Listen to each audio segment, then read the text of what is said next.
আপনি যদি সারাক্ষণ চিন্তা করতে থাকেন যদি ওই জিনিসটা থাকতো তাহলে আমি সুখী হতাম, যদি অমুক সমস্যাটা চলে যেত, ওই মানুষটা আমার জীবন দুর্বিষহ করে তুলেছে, যদি সে একটা বাসের ধাক্কা খেত আমার জীবনটা কত ভালো হয়ে যেত। প্রতিবার বাস দেখলে আমি এই দোয়া করি। আমরা সব সময় নিজেদেরকে একথা বলে বুঝাই যদি অমুক মানুষটি বা অমুক সমস্যাটি জীবন থেকে চলে যেত তাহলে জীবন কত সুন্দর হয়ে যেত, অথবা যদি অমুক দুঃখটি দূর হয়ে যেত তাহলে সবকিছু পারফেক্ট হয়ে যেত।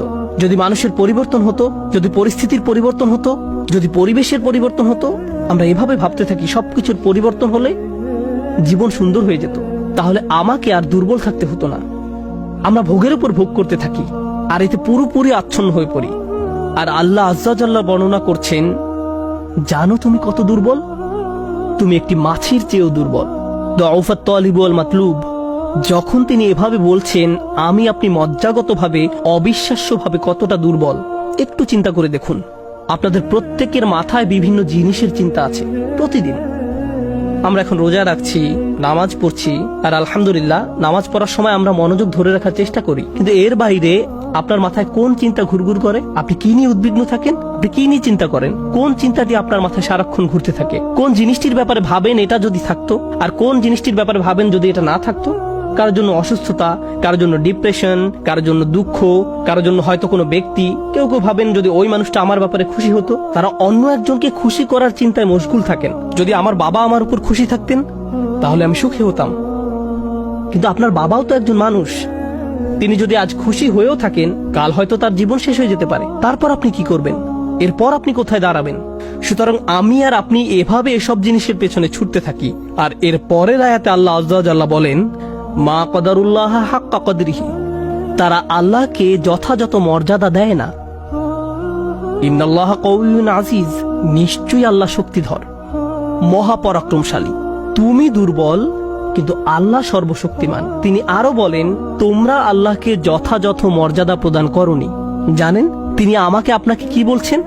তিনি বলছেন তোমরা বিভিন্ন জিনিসের পেছনে ছুটবে, তোমরা বিভিন্ন মানুষের পেছনে ছুটবে, তোমরা এই দুনিয়ার যত কিছুর পেছনেই ছুটো না কেন এর প্রতিটি জিনিসের একদিন সমাপ্তি হবে। এর প্রতিটি জিনিস দুর্বল। এই কারণে তুমিও দুর্বল হয়ে পড়েছ। এই জন্য তুমি বারবার দুঃখ ভারাক্রান্ত হয়ে পড়ছো। ফলশ্রুতিতে তুমি বারবার ক্ষতির সম্মুখীন হচ্ছ। কিন্তু শেষবারের মতো যখন তুমি এই সিদ্ধান্ত গ্রহণ করবে তোমার যত চাওয়া পাওয়া আছে তার মাঝে সবচেয়ে বড় চাওয়া পাওয়া হলো তোমার মালিককে খুশি করা, যখন তুমি সবকিছুর উপরে আল্লাহর সন্তুষ্টিকে প্রাধান্য দাও, যখন তুমি সত্যিকার অর্থে তোমার অন্তর থেকে এটা করতে পারবে, একমাত্র তখনই, যেহেতু তিনি শক্তিধর। জানেন আল্লাহ এইমাত্র আমাদের শেখালেন যখন তুমি দুর্বল কাউকে পেতে চাও তখন তুমিও দুর্বল হয়ে পড়ো, কিন্তু তুমি যদি আল্লাহকে চাও যিনি শক্তিধর এবং মহাপরাক্রমশালী, তাহলে এটা তোমাকে কেমন করে তুলবে? এটা তোমাকেও শক্তিশালী করে তুলবে। আর যখন তুমি শক্তিশালী হয়ে উঠবে জীবনে বিভিন্ন জিনিস আসবে যাবে, কিন্তু তোমার শক্তিমত্তার কোনো কমতি হবে না। যে জিনিসের পেছনে তুমি ছুটছো তা ভেঙে পড়ার কারণে তখন তুমি আর ভেঙে পড়বে না, কারণ তুমি দুনিয়ার এসব তুচ্ছ জিনিসের চেয়েও অনেক অনেক উচ্চ একজনের সন্তুষ্টির অন্বেষণ করছো। আমি বলছি না যে আপনি এই দুনিয়ার কোনো কিছু চাইতে পারবেন না, কিন্তু আয়াতটি আমাদেরকে একটি ব্যাপারে শিক্ষা দিচ্ছে। আমরা যখন এসব পার্থিব বিষয় কামনা করব আমরা বুঝবো যে এগুলো দুর্বল। পার্থিব এসব বিষয় জীবনে আসবে যাবে, কিন্তু আমরা কখনো আল্লাহকে হারাতে পারবো না। লক্ষ্য করুন, মানব জাতির ব্যর্থতা হলো যখন তারা পার্থিব কোনো জিনিস পেতে ব্যর্থ হয় তারা আল্লাহকে ভুলে যায়। তাদের চাওয়া পাওয়ার জিনিসটি না পেলে তারা নামাজ পড়া ছেড়ে দেয়।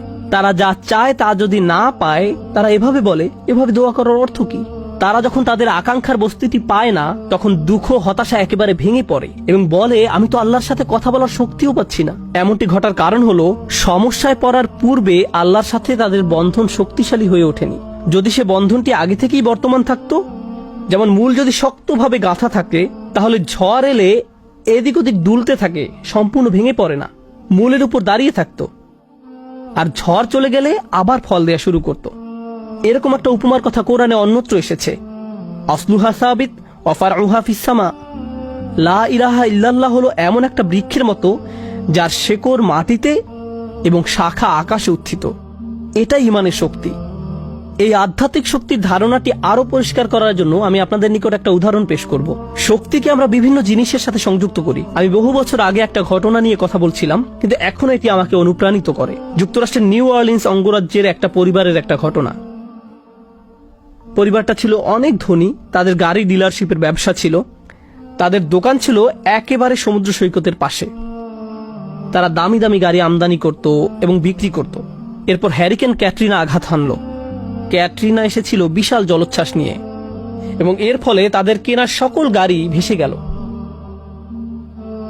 একমাত্র লেক্সাস এলএস মডেলের একটা গাড়ি বর্তমান ছিল এবং পরিবারটা এই গাড়িতে করেই হ্যারিকেন আক্রান্ত এলাকা থেকে পালিয়েছিল। দুর্যোগ শেষ হওয়ার কয়েক মাস পরে স্টেটের সবকিছু খুলে দেওয়ার পর আমি আবার তাদের সাথে দেখা করতে গিয়েছিলাম। যে পরিবারটি মাসে প্রায় 2 কোটি টাকা আয় করত, তারাই এখন সেই লেক্সাস গাড়িতে করে পিজা ডেলিভারি দিচ্ছে। পরিবারটি এখন এই কাজ করছে। এক ব্যক্তির পিজা দোকানের জন্য তাদেরকে হায়ার করা হয়েছিল। মা বাবা দোকানে পিজা বানাতো আর ছেলে লেক্সাসে করে সেই পিজা ডেলিভারি দিত।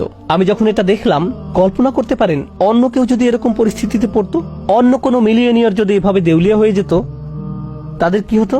তারা সম্পূর্ণ হতাশ হয়ে যেত, মদের বোতল হাতে জীবন পার করে দিত। কারণ তারা মনে করত যা তাদের ছিল তাই তাদের শক্তিশালী করেছে।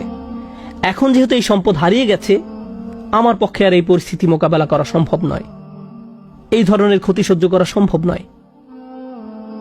কিন্তু এই পরিবারের ক্ষেত্রে যখন আমি তাদের সাথে দেখা করলাম, সবাই খুবই শান্ত, নির্বিঘ্ন। বাবার অনেক বয়স হয়েছিল।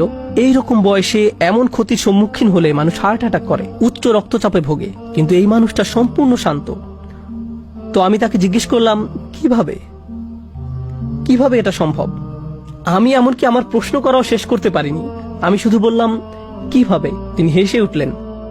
তিনি বললেন, যখন ব্যবসা ভালো ছিল আমি সারাক্ষণ ফোনে ব্যস্ত থাকতাম। শিপমেন্ট এসে পৌঁছেছে কিনা, পেমেন্ট দিতে দেরি হচ্ছে কিনা, কার কি ডেলিভারি দেওয়া প্রয়োজন, কাস্টমার খুশি কিনা, ট্যাক্সের হিসাব ঠিক আছে কিনা, কর্মচারীদের সমস্যা, অমুক সমস্যা, তমুক সমস্যা।